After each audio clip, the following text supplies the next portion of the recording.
Welcome to Session Time at Reel to Reel Studios. I'm James. And I'm Will. And today we're continuing our series on mic in a guitar cabinet, where last time we touched on various locations with a single microphone. Today we're going to discuss different microphones and the different sonic possibilities from each. Some of the mics we're going to be using, pretty common, recognizable. This is SM57. Everyone knows this one and loves it. It's a great sound on a guitar amp. This is also a Shure microphone, an SM7, and it's a little more versatile.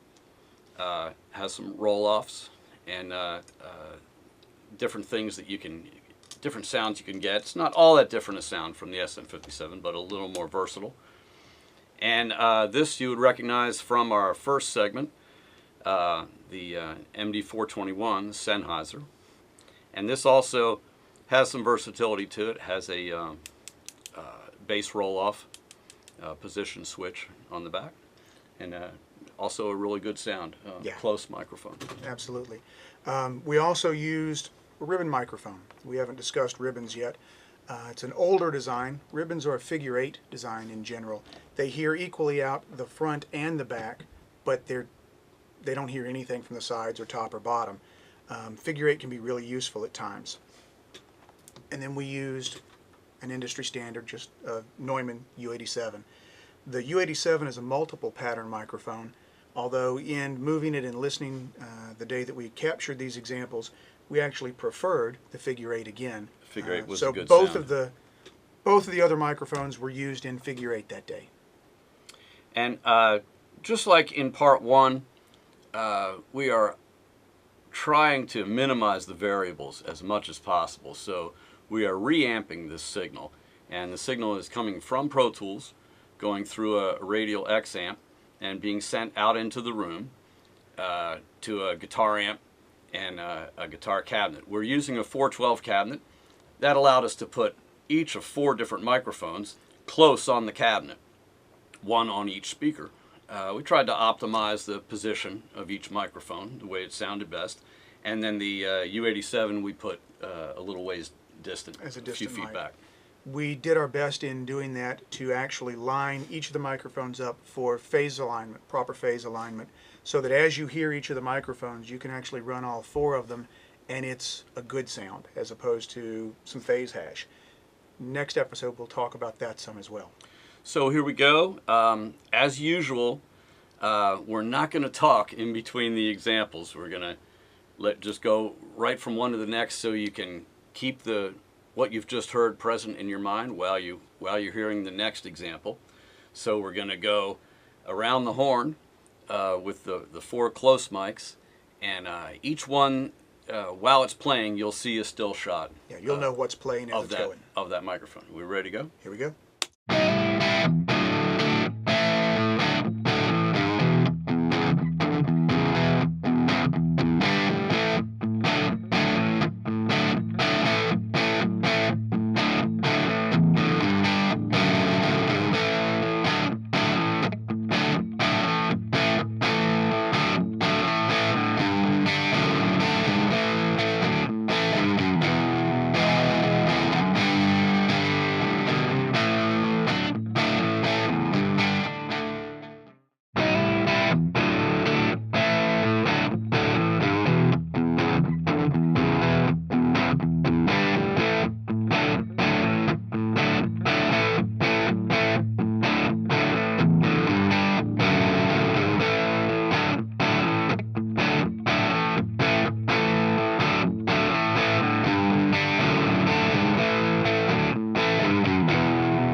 All right, now we're going to listen to the two mics that we placed further away from the cabinet, good couple of feet back. First, the Neumann U87, and that's also in the figure 8 pattern, and we had it a few feet back. You also Yeah, we also ran the U80 or the R84 as a distant mic, which is actually where I prefer the R84. it's a great sound. The R84 used up close, I'll normally use in conjunction with another microphone. So one gives you more bite and one gives you more body. But you'll notice the R84 at a distance sounds completely different than the R84 in close proximity to the cabinet. That's because of a phenomenon called proximity effect. The closer a microphone is to the signal source, the more bass there is. So when you use, ribbons are particularly bad about, or particularly good about, proximity effect. When you use a ribbon in close proximity to the signal source, you have a lot more bottom end, which is why bite and bottom, or body. But as a distant mic, you'll notice that it's a lot brighter. All right, so here we go, rolling the comparisons of the two distant mics. Here's the first one.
So now we're going to hear the lead riffs, and remember, this is our good friend Nathan Morgan that was nice enough to play guitar for us, a great player. Yeah. And we're going to go around the horn again with the 4 close microphones. Here's the way they capture a single string lead riff.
Okay, and here are the two distant mics, the U87 and the R84 ribbon.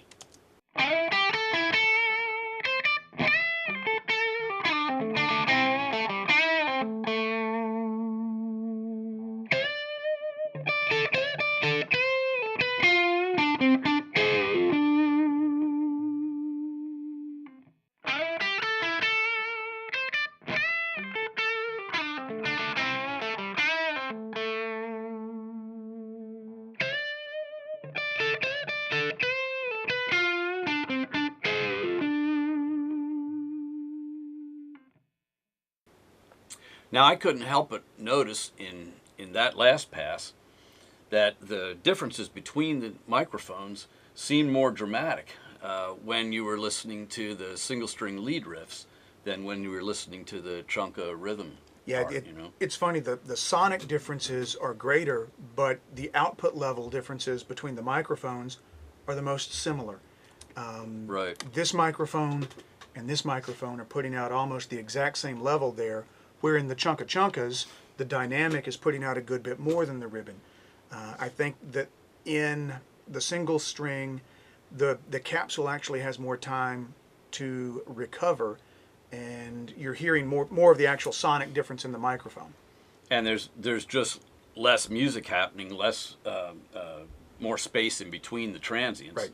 So that allows you to really hear the differences, And you know. that's why you use different microphones for different sources.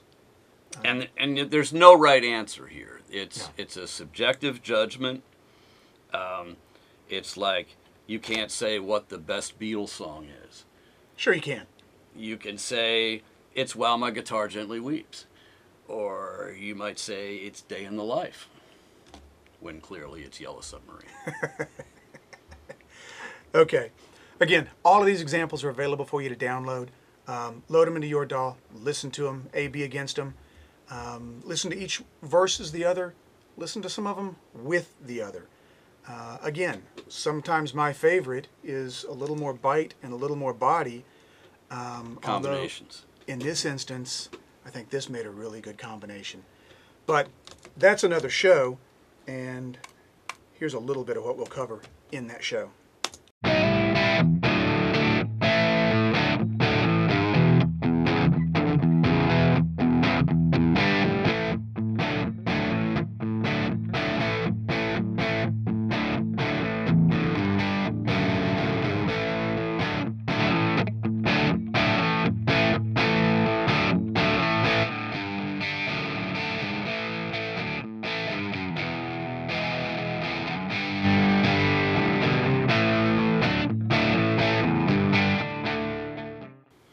All right. Well, more on that in the next episode. And we'll talk about different combinations, close and far, and how to make it all work and how to get your optimum sound. So for Session Time at Reel to Reel, I'm James Cobb. And I'm Will McFall, and we'll see you at the next session time.